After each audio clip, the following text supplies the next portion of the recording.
السلام علیکم ورحمۃ اللہ وبرکاتہ۔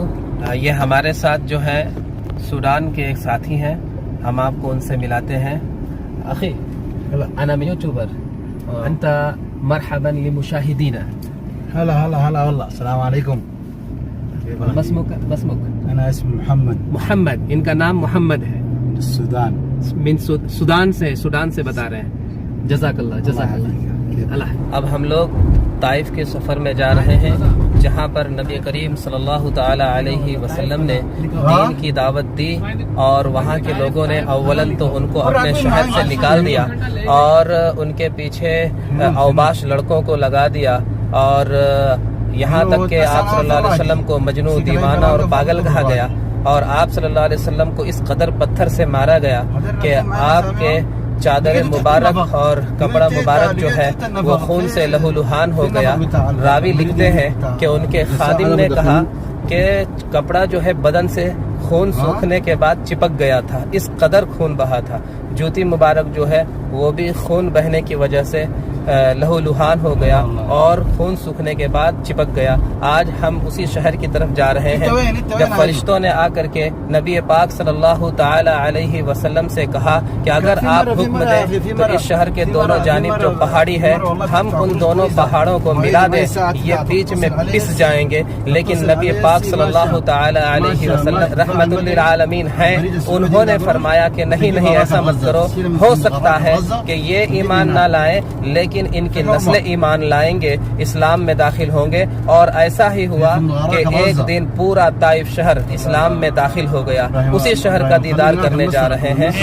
یہ آپ مسجد دیکھ رہے ہیں میرے پیچھے مکمل،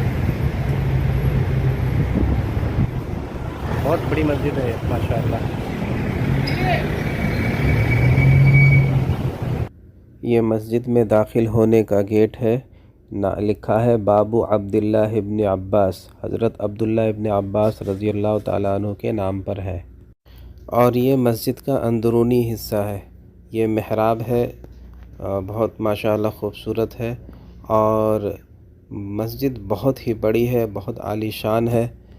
اس کو چاروں طرف سے دکھاتا ہوں، یہ دیکھیے چاروں طرف بہت لمبی چوڑی اور شاندار مسجد ہے۔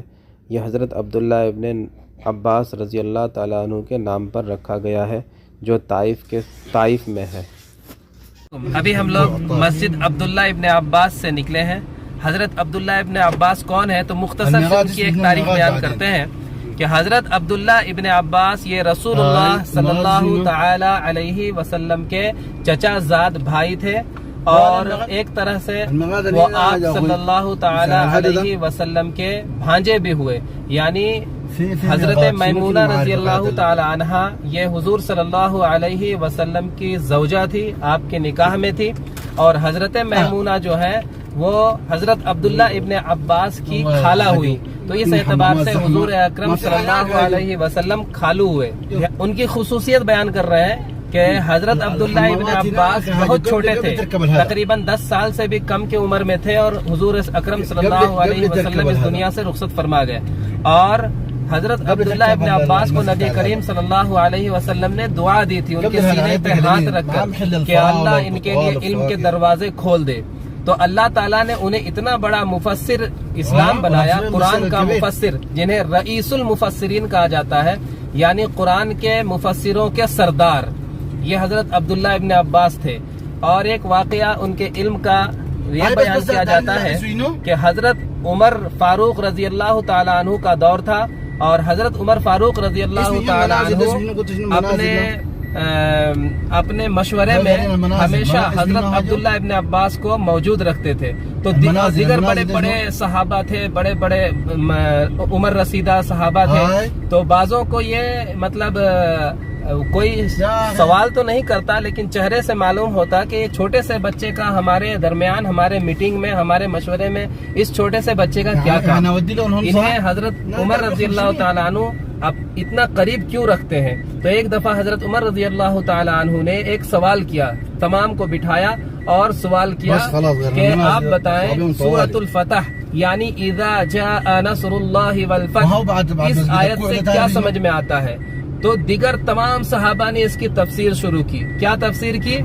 کہ اذا جاء نصر اللہ والفتح، اللہ اس میں بتا رہے ہیں فتح مکہ کے بعد یہ سورہ نازل ہوئی ہے.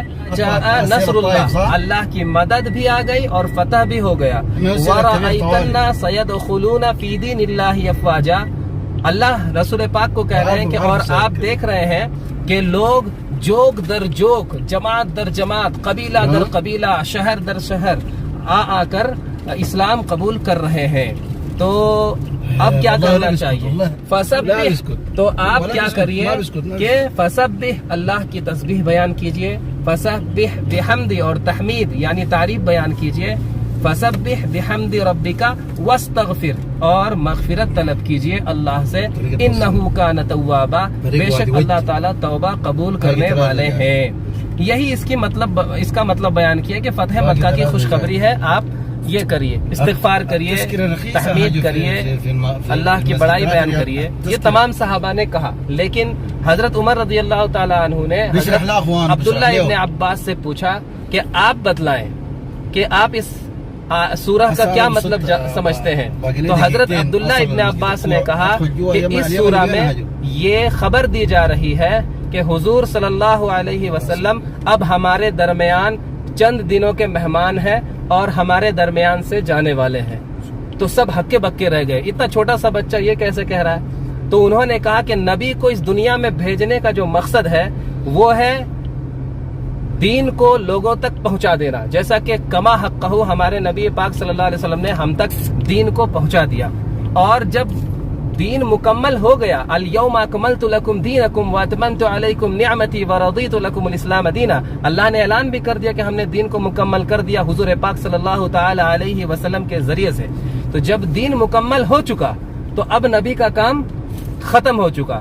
جب نبی کا کام مکمل ہو چکا تو اب نبی کو اللہ اپنے پاس بلائیں گے، کیونکہ جتنا ہم نبی سے محبت نہیں کرتے، ہم سے کہیں گنا زیادہ اللہ تعالیٰ نبی پاک صلی اللہ علیہ وسلم سے محبت فرماتے ہیں. اسی لیے اب اللہ تعالیٰ اپنے پاس بلا لیں گے. یہی اس سورہ سے معلوم ہوتا ہے. تو لوگوں نے پوچھا حضرت عمر سے کہ آپ کے نزدیک کیا تفسیر ہے. تو حضرت عمر نے کہا کہ میں بھی یہی تفسیر کرتا ہوں. تو ایک چھوٹے سے بچے کے اندر اتنے مطلب سمجھ بوجھ جو ملی تھی وہ پیارے آقا صلی اللہ تعالی علیہ وسلم کی دعا تھی. یہ بہت بڑے رئیس المفسرین تھے. اللہ تعالیٰ عمل کی توفیق عطا فرمائے، آمین یا رب العالمین. یہ جو آپ پہاڑ دیکھ رہے ہیں یہاں پر ایک مسجد ہے. اس پہاڑ کا نام جبل ابو زبیدہ ہے. یہاں پر نبی کریم صلی اللہ علیہ وسلم طائف کے سفر کے دوران کچھ دیر ٹھہرے تھے. اسی وجہ سے اس جگہ پر پہاڑوں کی مطلب پتھروں کی مسجد ہے جو آپ دیکھ نہیں سکتے. 1400 سال پرانی، 1450 سال پرانی یہ مسجد ہے. کیونکہ اوپر چڑھنا بہت مشکل ہے اس لیے ہم دور سے ہی یہ ویڈیو بنا رہے ہیں. یہاں پر اس پہاڑ کے اندر، جو پہاڑوں کے اندر ہی پتھروں کی مسجد ہے، چھوٹی سی ہے. اور یہاں پر یہ یاد ہے کہ طائف کے سفر میں دین کی دعوت دینے کے لیے جب آپ صلی اللہ علیہ وسلم گئے تو یہاں پر تھوڑا دیر رکے، آرام کیے. یہ وہی مسجد ہے. دیکھیں تو آپ کو 1400 سال پرانی یاد تازہ ہو جائے گی. اللہ ہمیں پیارے حبیب صلی اللہ علیہ وسلم سے محبت کرنے کی توفیق عطا فرمائے، آمین. اور اس مسجد کا نام مسجد الکوع ہے. یہاں بھی لوگ زیارت کے لیے آتے ہیں. اب ہم لوگ قرن المنازل جا رہے ہیں. 5 میقات جو بیان کیا جاتا ہے ان میں سے ایک قرن المنازل ہے.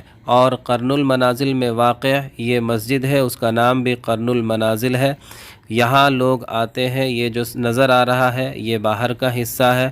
اور یہ مسجد اندر سے بھی بہت خوبصورت ہے. یہ اندر کا نظارہ ہے، خوبصورت ہے، شاندار ہے، وسیع ہے. یہاں لوگ آتے ہیں، نیت کرتے ہیں، احرام باندھتے ہیں اور یہاں سے حج یا عمرہ کے لیے روانہ ہوتے ہیں. اور یہاں حاجیوں اور عمرہ کرنے والوں اور زائرین کے لیے پانی کا بھی انتظام ہے.